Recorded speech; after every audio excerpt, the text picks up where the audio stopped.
Hey guys, it's time for yet another of my pool plan videos in DFFOO Global.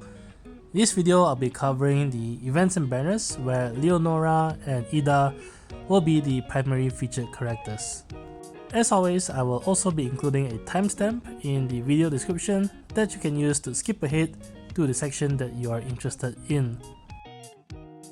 First off, a quick look on how I did on the previous arc, which featured Relm and Ignis. I did not have a lot of interest in Relm, nor Yda or Queen, so I skipped all of their banners. As for the special banner featuring Ace, Torgon and Beatrix, I already have Torgon and Beatrix fully built and green, so that banner was an easy skip as well. So the only banner that I pulled for was Ignis. Unfortunately though, I got absolutely smashed on Ignis' banner. After the free pulls, I went in initially with tickets. In 400 tickets, I did get Ignis FR and I did get Queen's FR as well, so I guess at least it's something. But didn't get Ignis BT, which I really wanted, so I switched to gems and I had to spend the full 400 G tokens, which after the free pulls was 85,000 gems to get Ignis BT. So in total, the last arc I spent 85,000 gems and 400 tickets. Wasn't the end of the world since this is over a few events or banners, so I did get to save up a little bit, but still I sort of felt the sting. Anyway, moving on to the first event that we will be getting, which is in Act 4, Chapter 6, Part 1. This will feature a new character in the form of Leonora from Final Fantasy IV. Leonora is a Black Crystal character and she is primarily a support. Mentioning that she is a Black Crystal character is of relevance because she is also a Force Gauge charger, and other than Leonora, the only other Black Crystal character that can charge the Force Gauge with an instant turn ability is Theodore. And I don't think I need to mention it, but Theodore is an extremely outdated unit and he doesn't have FR yet. One of the central gimmick to Leonora's kit is her overhead, so it's best that I start off there first. Leonora's overhead draws a little bit of inspiration from Ares' overhead and maybe a little bit more from Ydas', but there are quite a lot of differences as well. So first off, Leonora's overhead stores the amount of healing that you do to your party. So in that way, it's very similar to Ares'. Anytime a party member gets healed, the amount healed also goes to her overhead. And this amount caps out at 100% of Leonora's Brave Cap. First off, her overhead does provide a little bit of defense utility where whenever Leonora gets her turn, at the start of her turn, if there are any party members that are KO'd, the overhead will be consumed entirely, so it will be reset down to 0, but the KO'd allies will be revived at 50% health. At the end of Leonora's turn, she will also do a full-up attack called Flare. Do take note though that this only triggers at the end of Leonora's turn. It does not trigger at the end of any other character's turn nor the enemy's turn.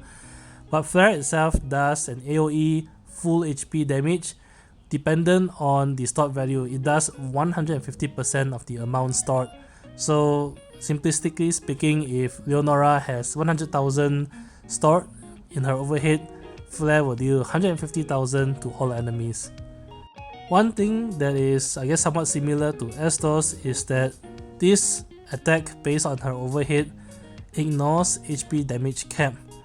So depending on how much HP damage bonus up that you have, the damage from Flare gets further amplified.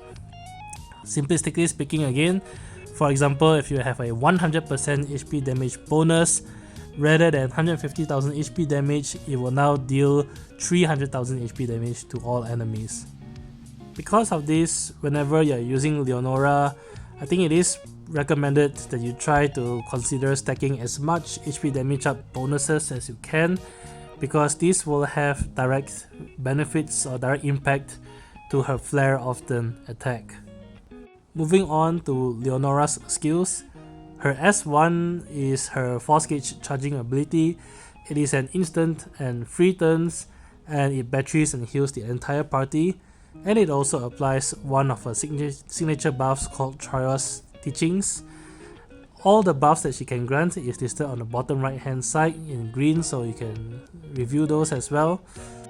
Her S2 also applies Trios Teachings, but her S2 is her attacking ability. It does an AoE, Brave, and HP damage, but it also batteries and heals the party as well based on the damage done. Moving on to Leonora's EX. The EX initially will first heal the entire party, after which it does an AoE, Brave, and HP damage, and it buffs a second buff called Hidden Feelings. Leonora's LD is her hardest hitting attack by far in her arsenal.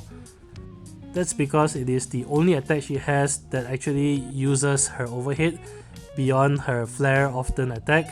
So her LD does 3 times AoE HP damage that is equivalent to 200% of the overhead store's value. So again, for example, if she has 100% stored, it will deal 200,000 damage 3 times. This attack also fully ignores the HP damage cap, so whatever damage that she can do is again further amplified by whatever percentage HP damage bonus that you have. The hard cap in the game though is 999,999 damage before being boosted by force time bonuses. So essentially this attack, her LD attack, will do 3 times 1 million damage, so 3 million damage, and will also buff herself with a third buff called Blooming Talent. Now, 3 million damage may not seem like much, but this is again not counting her flare often attack that will also trigger at the end of this, but also not counting force time bonuses. So at force time bonuses, this actually does hit pretty hard overall. Moving on to Leonora's BT. Her BT will heal the entire party before doing damage. After damage, it does provide very nice party auras, I have to say. Gives everyone max HP up 30%, attack plus 50%, Brave gains plus 50%, Brave damage cap plus 50%, HP damage plus 20%, and HP damage cap plus 30%. The other important utility to her BT is that it makes her overhead now store 300% of her max Brave as opposed to the usual 100% that it can store. Essentially, this triples the damage of the attacks that uses her overhead, and it also means that it makes it much easier for you to hit the cap of 909,999 damage with any attack that uses her overhead. It does also retain the value even after it is used to revive an ally, so with Leonora and the party, it is actually very difficult for your party members to get KO'd. Now we'll go a little bit more in depth on her BT and her kit overall at the later part of the video, where I sort of try to give my opinion across all the characters. So I'll just move on to the FR for now, but if you're interested more of my evaluation, then feel free to skip ahead to that section. Leonora's FR also heals the entire party before doing damage, and her FR has 2 conditionals, the first of which requires you to end your turn having an overhead, and the second of which requires you to just end your turn with at least 100% of your HP, both of which will give you 40%. Now it isn't too bad, the second conditional is very good. The first is, I guess, a little bit more restrictive because not every party member has an overhead currently, but it is not a very uncommon thing to have nowadays. Many of the characters do actually have one. So Leonora's FR isn't the worst for a main FR, but there are also other support characters with more generic FR conditionals. One good example, of course, would be Ignis, who was just released before this. My plans, well, I'm not gonna lie, initially I was thinking of pulling for Leonora because she is a Black Crystal Force Gauge Charger, which you can potentially use, say, for the Crystal Room quest. However, it came to light that her Force Gauge charging ability isn't very efficient. It's very similar to how Relm charges the Force Gauge. based on the fact that Leonora has an often attack that triggers every time she takes her turn, and there's no way to remove that. The fact that she does an attack actually reduces the amount of FR that she can charge per S1 use, which is very similar to Relm as well. The other thing that I was thinking about also is I'm not currently focusing on black crystal characters anyway. For the crystal room quest, I'm more focusing on green, and likely after green I'll be going for one of the other crystal colors anyway. So I'm not in a big need for Leonora now, and I did just pull for Ignis anyway, and he's a very good support character and force case charger to boot, so for now my plan is to skip Leonora. Next up we have Act 4 Chapter 6 Part 2 featuring the release of Yda, and very thankfully the return of Lunafreya with her rework and Force Echoes released. Both characters will be getting a rework, and Yda herself will be getting a new FRBT weapon, whereas Lunafreya will just feature a return or rerun of her FR and BT. Starting off first with Yda. Since Yda hasn't gotten a rework for a very long time, she gets a massive damage rework across her entire kit, and she does hit fairly hard now. I think if I'm not mistaken, her S1 and S2 though are single target, so that's something to consider, but her S1, S2, EX and LD all receive a damage rework. Something of particular note is actually Yda's LD. Her LD, once it was first released, did hit pretty hard for the time, and similarly now, once it received the damage rework, it actually does hit pretty hard for the current meta. It does do 12 AoE dumps, and notable also, her LD buff now also comes with an additional HP damage cap plus 20%, which helps a little bit. But something that is truly strong in Yda's kit is actually her BT. Her BT has 10 turn in duration and features the turn mechanic, I guess similar to Bart's or Sarah's BT, where anytime Yda takes a turn, it goes from level 1 to level 2 to level 3. This also means that after getting Yda's BT aura, you need to get her to take 2 actions at least to max out her party BT auras. However, with the work you do get a very reasonable payoff, because at level 3, the entire party gets a massive brave damage plus 90%, brave damage cap plus 150%, HP damage plus 120%, and HP damage cap plus 150%. So although it only takes effect once it hits level 3, this is by far the strongest BT aura in the game now.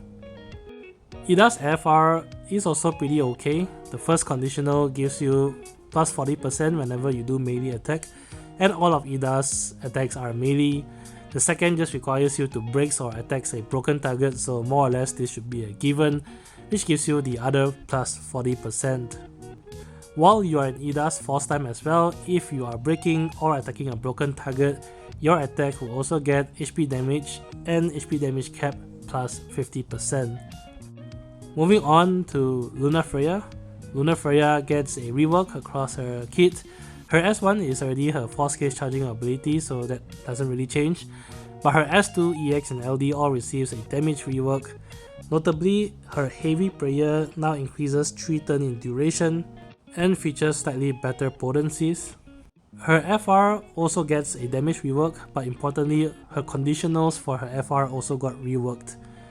You now get plus 40% whenever you do an ice attack, plus 40% whenever you do a water attack, and Lunafreya can provide both elemental and chance, assuming you are in her force time.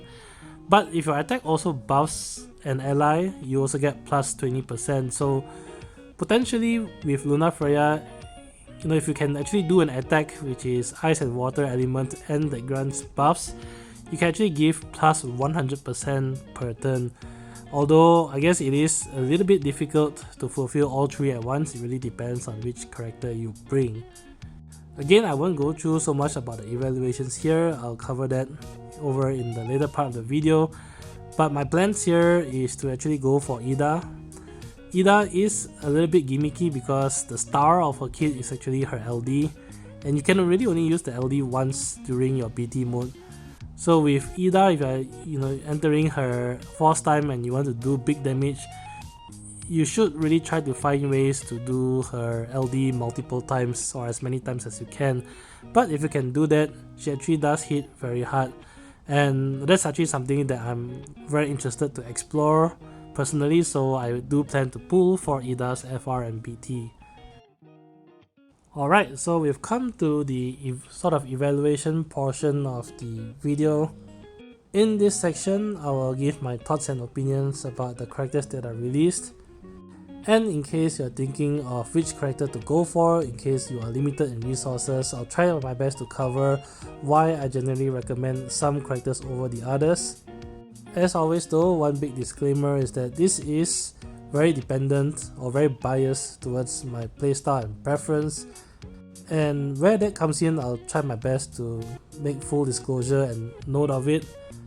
But I always also do recommend that everyone should do your own research as well and try to make an informed decision as to which characters to go for based on your playstyle and your preference.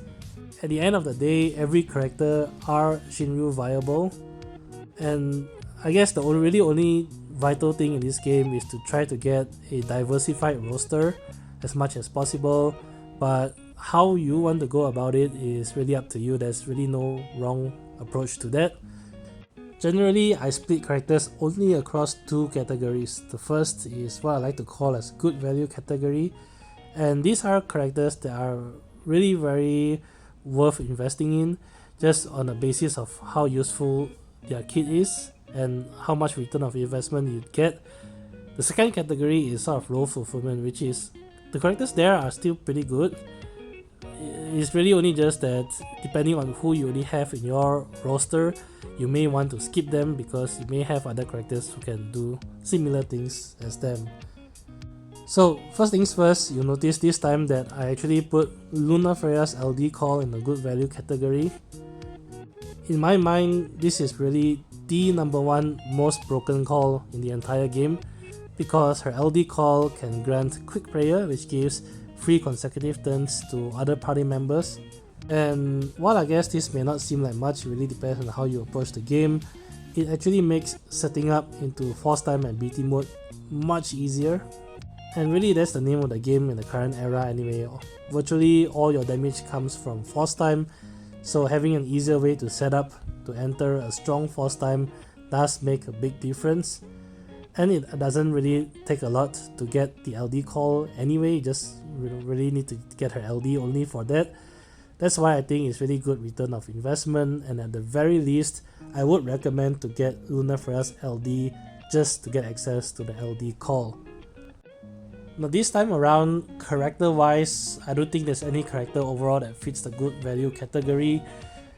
Every character I have placed in the role fulfillment category. Sephiroth I placed further on the right, and then on the left I have Yda, Lunafreya and Leonora.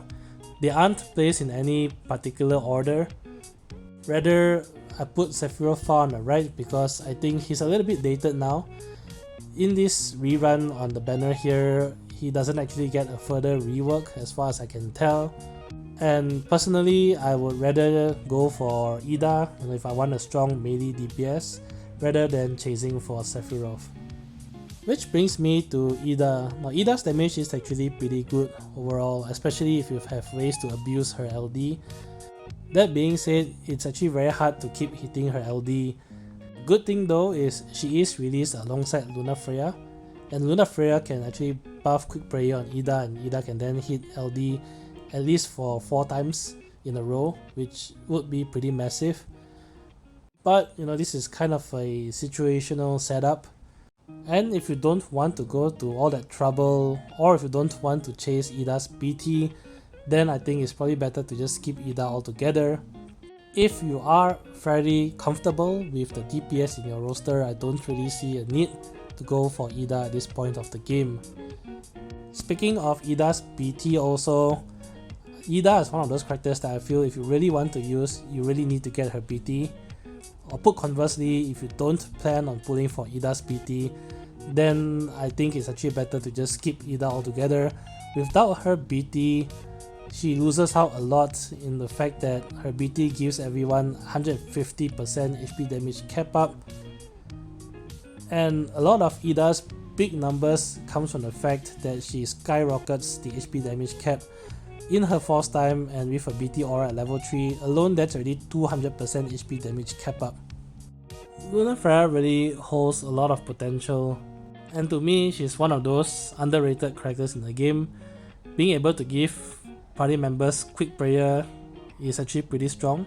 The only reason I didn't really use her a lot in the main party is of course because her damage fell off and she doesn't have access to force echoes.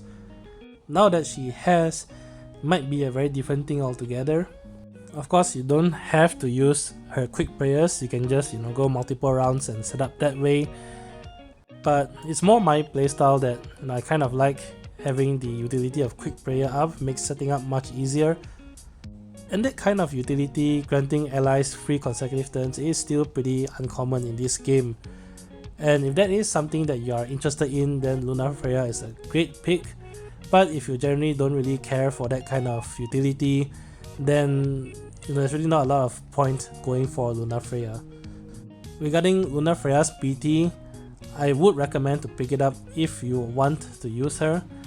One huge thing about her BT is that it extends all the prayer that she can grant by one additional turn, and one additional turn for quick prayer is actually a lot. Finally, moving on to Leonora. Leonora is actually pretty strong in terms of battery and healing. If you look at her entire kit either heals the party or batteries the party, or sometimes even both. The fact that she auto revives allies at the start of her turn is also pretty huge. And the fact that she can also do some nice damage through her overhead attack is something notable as well.